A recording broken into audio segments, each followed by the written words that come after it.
রেখে দিই। আমরা যেটা বিক্রি করি সেটা হচ্ছে ঘি, সরিষার তেল এবং মশলা। এগুলি নেওয়ার জন্য আমাদের যে ফোন নাম্বার রয়েছে 01922222838, এই নাম্বারে কল দিয়ে আপনারা অর্ডার করতে পারবেন ইনশাআল্লাহ। আমরা যে আপনাদেরকে দিয়ে থাকি তা 100% পিওর এবং অথেন্টিক। এ কারণে এই মধুটা যখন আমাদের কাছে একেবারে খাঁটি পিওরটা অ্যাভেলেবেল থাকবে তখনই আমরা এটা শুরু করতে পারবো ইনশাআল্লাহ। তো আমাদের জন্য দোয়া করবেন। আসসালামু আলাইকুম রহমতুল্লাহ।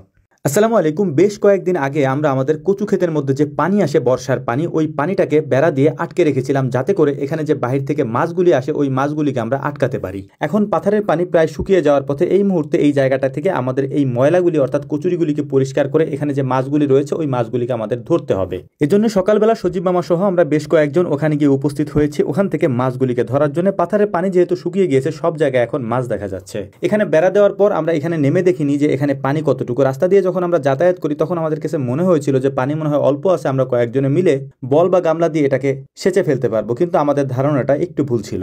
যে বেড়াটা আমরা গত কয়েকদিন আগে দিয়েছিলাম এই বেড়াটাকে এখান থেকে উঠানোর পরে যখন ওই পানিতে আমরা নেমেছি দেখলাম এখানে অনেক বেশি পরিমাণে পানি। এটা আমরা আসলে সেচতে পারবো কিনা এটা আমাদের মধ্যে যথেষ্ট সন্দেহ রয়েছে। তবে আলহামদুলিল্লাহ সব থেকে ভালো যে কাজটা আমাদের এখানে হয়েছে সেটা হচ্ছে এই পানি থাকার কারণে এই পানির মধ্য থেকে আমরা কচু গাছের নিচে যে কচুরিগুলি থাকে সেগুলিকে পরিষ্কার করে ফেলেছি এবং আগাছা যেগুলি ছিল সেগুলিও পরিষ্কার করে ফেলেছি। যদি এটা শুকিয়ে যেত সেক্ষেত্রে এটা পরিষ্কার করতে আমাদের অনেক বেশি সময় লাগতো এবং অনেক বেশি মানুষেরও প্রয়োজন হতো। এটা আমাদের আর হয়নি আলহামদুলিল্লাহ। পানি থাকার কারণে খুব সহজে আমরা এটা করে ফেলতে পেরেছি।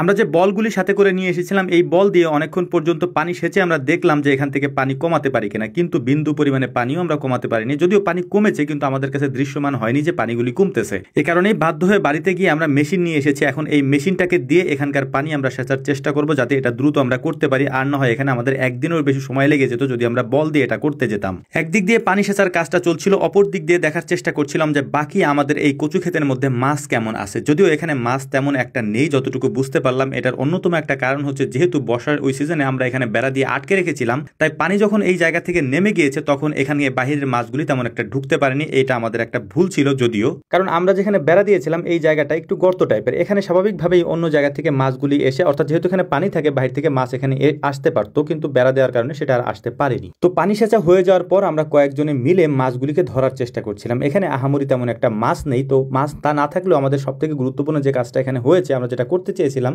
জায়গাটাকে একেবারে পানি থাকতে উপরে ফেলার জন্য যে ময়লাগুলি এখানে আসে, ময়লাগুলি যদি উপরে ফেলতে পারি তাহলে পরবর্তীতে এগুলি তেমন একটা জ্বালাবে না বা হবে না। সেক্ষেত্রে জায়গাটা অনেক পরিষ্কার থাকবে এবং কচু গাছের যে মুখিগুলি থাকে বা কচু যে চারাগুলি হয় এই চারাগুলি অনেক বেশি পরিমাণে অঙ্কুরিত হতে পারবে ইনশাআল্লাহ। মাছ ধরা শেষ করার পর আমাদের যে যন্ত্রাংশ ছিল অর্থাৎ মেশিন ছিল, এই মেশিন সহ বাকি যা ছিল এগুলি নিয়ে এর পাশাপাশি আমরা বেশ কিছু কচুর লতি এখান থেকে নিয়েছি।